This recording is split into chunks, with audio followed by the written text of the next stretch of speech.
రేపు సోమవారం రోజున మర్చిపోకుండా రూపాయి బిళ్ళతో ఇలా చేస్తే రాత్రికి రాత్రి మిసుడి తిరిగి మీరు కోటీశ్వరులాగా మారిపోతారు. అలానే కాకుండా మీ జీవితం అనేది పూర్తిగా మారిపోతుందనమాట అండి. కాబట్టి ఏంటంటే గుర్తుపెట్టుకోండి, రూపాయి బిళ్ళతో ఇప్పుడు చెప్పే విధంగా ఈ చిన్న పరిహారం చేయండి.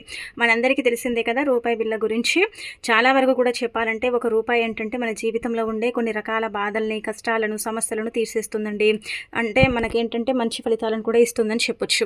అందుకే మీరు ఏం చేయండి అంటే సోమవారం రోజు రాత్రి పడుకునేటప్పుడు రూపాయి బిళ్ళతో పరిహారం చేయండి. రేపు సోమవారం కదా, ఉదయాన్నే లేచి శుచిగా స్నాన కార్యక్రమాలు చేసుకుని ఇంటిని వాకిలిని అంతా కూడా శుభ్రం చేసుకుని మనం ఏంటంటే ఆ పరమశివుడిని పూజిస్తూ ఉంటాం కదా. శివయ్యకు ఒక చిన్న దీపం పెట్టినా ఆ పరమశివుడి యొక్క అనుగ్రహం అనేది ఖచ్చితంగా కలుగుతుంది. కాబట్టి దీపారాధన చేసుకోండి. దగ్గరలో ఉండే శివాలయానికి వెళ్ళండి. నీళ్లతో కానీ పాలతో కానీ అభిషేకం చేసుకుంటే చాలా మంచిది. మనం కోరిన కోరికలు కూడా తీరుతాయన్నమాట.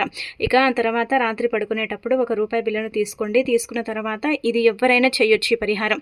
మన కష్టాలు ఉన్నాయి, మన జీవితంలో మనం కష్టాలు అనుభవిస్తున్నాం, ఆ కష్టాలు ఎలాగైనా సరే పోవాలి అనుకునేవారు మాత్రం తప్పకుండా ఈ పరిహారం అయితే చేసుకోవచ్చు అనమాట. ఇలా రూపాయి బిళ్ళను తీసుకోండి. ఇలా తీసేసుకున్న తర్వాత ఆ రూపాయి బిళ్ళను ఏంటంటే ఆడవారైతే ఎడమ చేతిలో, మగవారైతే కుడి చేతిలో పట్టుకొని మీకుండే కష్టాలు, బాధలు, సమస్యలు చెప్పుకోవాలి. చిన్న పరిహారమే అండి, పెద్దగా ఫలితం వస్తుంది. ఆ తర్వాత అలా చెప్పుకున్న తర్వాత దిండు కింద పెట్టి పడుకోండి. తెల్లారి లేచిన తర్వాత ఆ రూపాయి బిళ్ళ ఉంటుంది కదా, అది ఎవరికైనా సరే పేదవారికి దానం చేసేయండి. ఇలా చేయటం వల్ల దానం చేసినందుకు పుణ్యం లభిస్తుంది. అలానే కాకుండా మనకి ఏదైతే కష్టం ఉందో, బాధ ఉందో అదంతా కూడా తొలగిపోయి మనకు మంచి జరుగుతుందని పురాణ గ్రంథాల్లో చెప్పబడుతుంది. కాబట్టి ఖచ్చితంగా చేసుకోండి. ఇంకా